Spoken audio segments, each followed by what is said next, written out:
दुनिया के ताकतवर तरीन ममालिक के दरमियान जो प्रोपेगेंडा वार है, जो 5th जनरेशन वार है, वो नेक्स्ट मरहले में दाखिल हो चुकी है। यानी कि चीन और मगरबी ममालिक और अमेरिका का जो इत्तेहाद है चीन के खिलाफ, उसकी शिद्दत बहुत ज्यादा तेज हो गई है। कहा तो ये जा रहा था कि डोनाल्ड ट्रंप के जाने के बाद मगरिब के साथ और अमेरिका के साथ जो चीन के ताल्लुकात हैं वो बेहतरी की तरफ जाएंगे, लेकिन हमने ये देखा कि चीन ने एक कदम जाते हुए मगरिब पे और अमेरिका पे एक ऐसा वार किया है, एक ऐसा बोल्ड स्टेप लिया है कि जिसके बारे में कोई सोच भी नहीं सकता था कि चीन ऐसा कदम उठाएगा। खबर अभी अभी इंतहाई अहम ये आई है कि चीन ने दुनिया के सबसे बड़े समझे जाने वाले नशरियाती इदारे यानी कि बीबीसी वर्ल्ड पर पाबंदी लगा दी है चीन में। जी हां, यानी कि अब चीन के शहरी जो हैं, चीन में मौजूद लोग, दुनिया के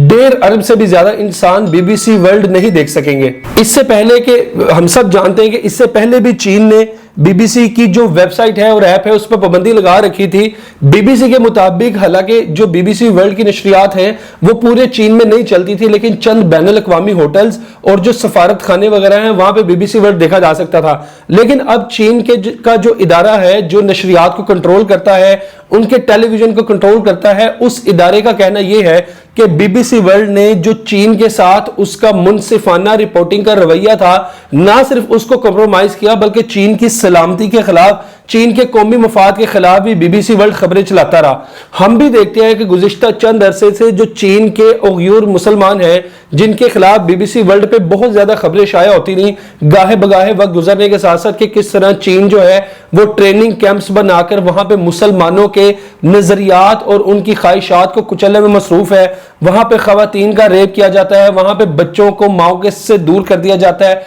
वहां पर खवातीन के सामने, मर्दों के सामने उनके खानदान वालों को तशद्दुद कर उन पर उन्हें बेरहम तरीके से एक उनका माइंड बिल्डिंग की जाती है कि वो इस्लामी नजरियात से बिल्कुल पीछे हट जाएं। ये बीबीसी इल्जामात लगाता रहा है चीन पे, जबकि ऑन द अदर हैंड चीन का मौकफ ये रहा है कि चीन अपने मुल्क में जो इंतहा पसंदी को कंट्रोल करने के लिए उसने ऐसे तरबियती कैंप बना रखे हैं कि जहां पर वो लोगों की तरबियत करते हैं और उनको सही गलत में तमीज सिखाते हैं। दूसरी जानिब बीबीसी का कहना यह है कि बीबीसी पूरी दुनिया का सबसे ज्यादा काबिल एतबार अदारा है, तो चीन की तरफ से बीबीसी पर ये जो इल्जामात हैं ये इंतहाई गलत और झूठे हैं और बीबीसी ना सिर्फ उनकी मजम्मत करता है बल्कि उससे एक स्टेप आगे जाते हुए भी बरतानिया के जो वजीर खारजा हैं उन्होंने चीन के इस रवैये को नाकाबिल कबूल करार दिया और उसकी शदीद तरीन अल्फाज में मजम्मत की है। अब चीजें बाज़-औक़ात जितनी सादा दिखाई देती हैं वो उतनी सादा होती नहीं है। चीन और बरतानिया के दरमियान चंद दिनों से बहुत ज्यादा कशीदगी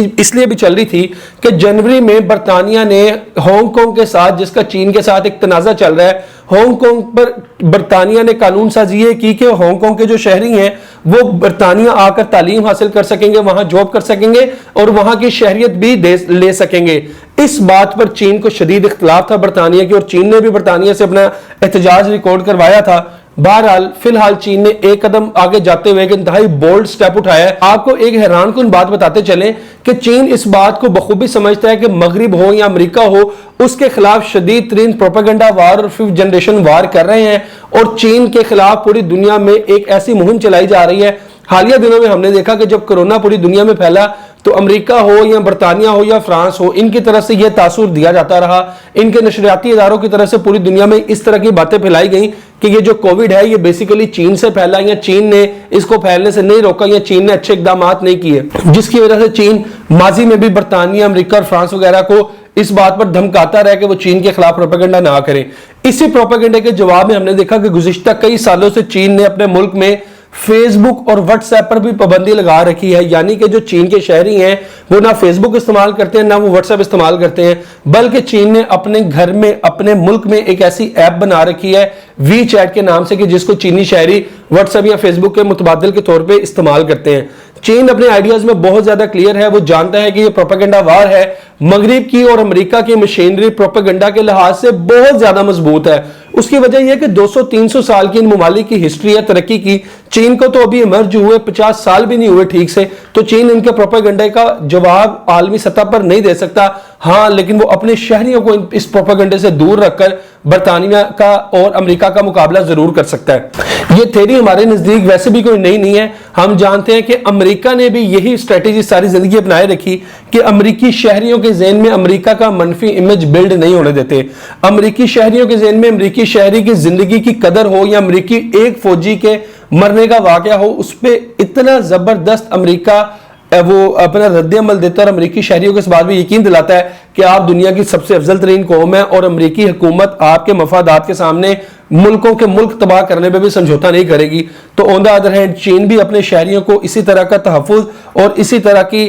سوچ فراہم کرتے ہیں کہ چینی شہری پوری دنیا میں افضل ہیں، اور چین کے خلاف پروپیگنڈے کو ہم رد کرتے ہیں، اور وہ صرف اکنومیکلی اور ملٹری کے طور پہ اپنی پاور بڑھانے میں مصروف ہے۔ بہرحال چین نے بی بی سی پہ پابندی لگا دی، حالانکہ بی بی سی پاکستان کے خلاف بھی بہت زیادہ منفی رپورٹنگ کرتا ہے۔ جو لوگ بی بی سی اردو کو دیکھتے ہیں ان کو یہ بات بخوبی پتہ ہوگی کہ پاکستان مخالف خبروں پہ بی بی سی کیسے بڑھ چڑھ کے آگے آتا ہے، اور پاکستان میں اگر کوئی اچھی چیز ہو تو اس کو وہ کس طرح سے دباتے ہیں۔ ہندوستان کا پروپیگنڈا، اسرائیل کی پالیسی کو لے کے بی بی سی اردو بھی پاکستان میں چلتا ہے۔ اب دیکھنا ہے کہ پاکستان کی حکومت کس طرح بی بی سی کو غیر جانبدار رپورٹنگ کرنے پر مجبور کرتی ہے۔ چین کا یہ قدم آنے والے دنوں میں پتہ چلے گا کیسے امریکہ یا دوسرے مغربی ممالک کی طرف سے کیا رد عمل آتا ہے اور چین اس کا کیا جواب دیتا ہے، روس کس طرح سے اس کو لے کر چلتا ہے، یہ تو آنے والے دنوں میں پتہ چلے گا۔ اس میں مزید جو اپڈیٹ ہوگی اس سے آپ کو ضرور آگاہ کریں گے۔ چینل کو سبسکرائب کیجئے، ویڈیو کو شیئر کیجئے اور لائک کیجئے۔ مجھے اجازت دیجئے، اللہ حافظ۔